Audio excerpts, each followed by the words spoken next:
السلام علیکم ناظرین، welcome to BHZ info zone. ناظرین، آج ہم آپ سے شیئر کرتے ہیں ایک بہت ہی خوبصورت اور اچھی انفارمیشن جو کہ حال ہی میں سعودی عرب کی پروفیسر سارہ المدھیرے نے کی ہے۔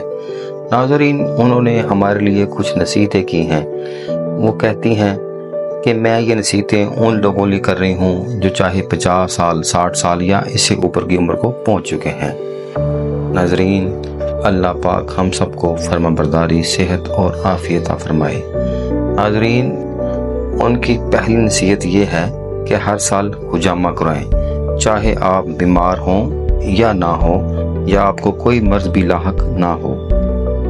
ناظرین، جیسا کہ آپ سب جانتے ہیں کہ حجامہ، جسے حجامہ یا کپنگ تھیریپی بھی کہا جاتا ہے، ایک قدیم اسلامی طبی عمل ہے جس میں جلد پر سکشن پیدا کرنے، شفا یابی اور آرام کو فروغ دینے کے لیے کپ کا استعمال شامل ہے۔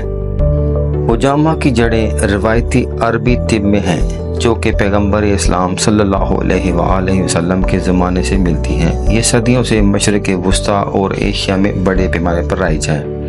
ناظرین، اس کے بہت سے فائدے ہیں، جیسے درد اور سوزش کو دور کرتا ہے، خون کی گردش کو بہتر بناتا ہے، تناؤ اور اضطراب کو کم کرتا ہے اور مجموعی بہبود کو بھی بہتر بناتا ہے۔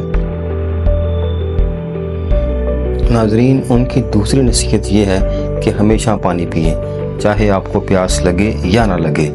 ناظرین، جیسا کہ آپ سب جانتے ہیں، بہت سی صحت کے مسائل جسم میں پانی کی کمی کی وجہ سے ہی پیدا ہوتے ہیں، لہٰذا ہمیں پانی کا بہت زیادہ استعمال کرنا چاہیے۔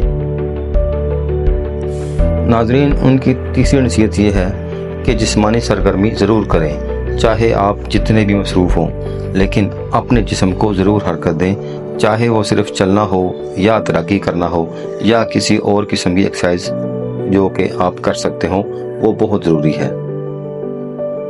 ناظرین، ان کی چوتھی نصیحت یہ ہے کہ کھانے میں کمی کریں۔ ہمارے نبی کریم صلی اللہ علیہ وآلہ وسلم نے فرمایا، آدمی کے لیے چند لقمے ہی کافی ہیں جو کہ اس کی کمر کو سیدھا رکھ سکیں۔ ناظرین، ہمیں چاہیے کہ زیادہ کھانے سے پرہیز کریں کیونکہ اس میں کوئی بھلائی نہیں ہے۔ ان کی پانچویں نصیحت یہ ہے کہ جتنا ممکن ہو گاڑی کا استعمال نہ کریں جب تک کہ انتہائی ضرورت نہ ہو۔ اپنے مقامات تک چل کر جائیں، جیسے مسجد ہو، دکان ہو یا کسی کے ملنے کے لیے ان کے گھر جانا ہو۔ ناظرین، ان کی چھٹی نصیحت یہ ہے کہ غصے کو پیچھے چھوڑ دیں۔ غصہ اور فکر آپ کی صحت کو ختم کرتے ہیں اور آپ کی روح کو بھی کمزور کرتے ہیں۔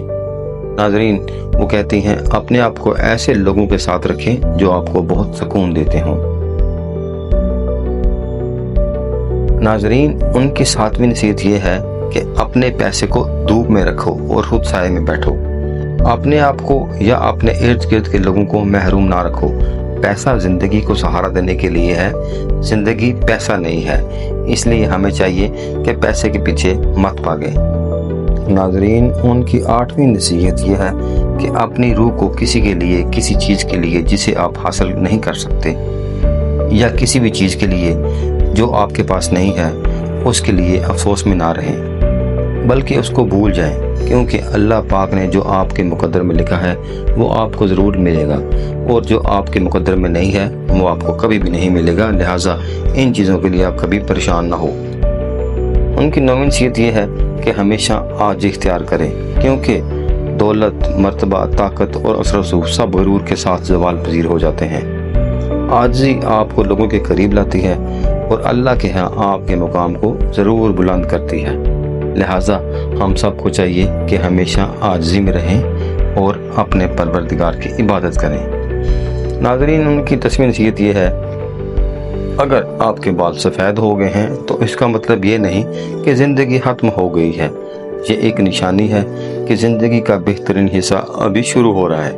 پر امید رہیں، اللہ کی یاد کے ساتھ جئیں، سفر کریں اور حلال طریقوں سے لطف اندوز ہوں۔ ناظرین، کبھی بھی اپنی نماز کو نہ چھوڑیں، یہ آپ کی جیت کا کارڈ ہے، اس زندگی میں اور اس دن جب نہ دولت کام آئے گی اور نہ اولاد۔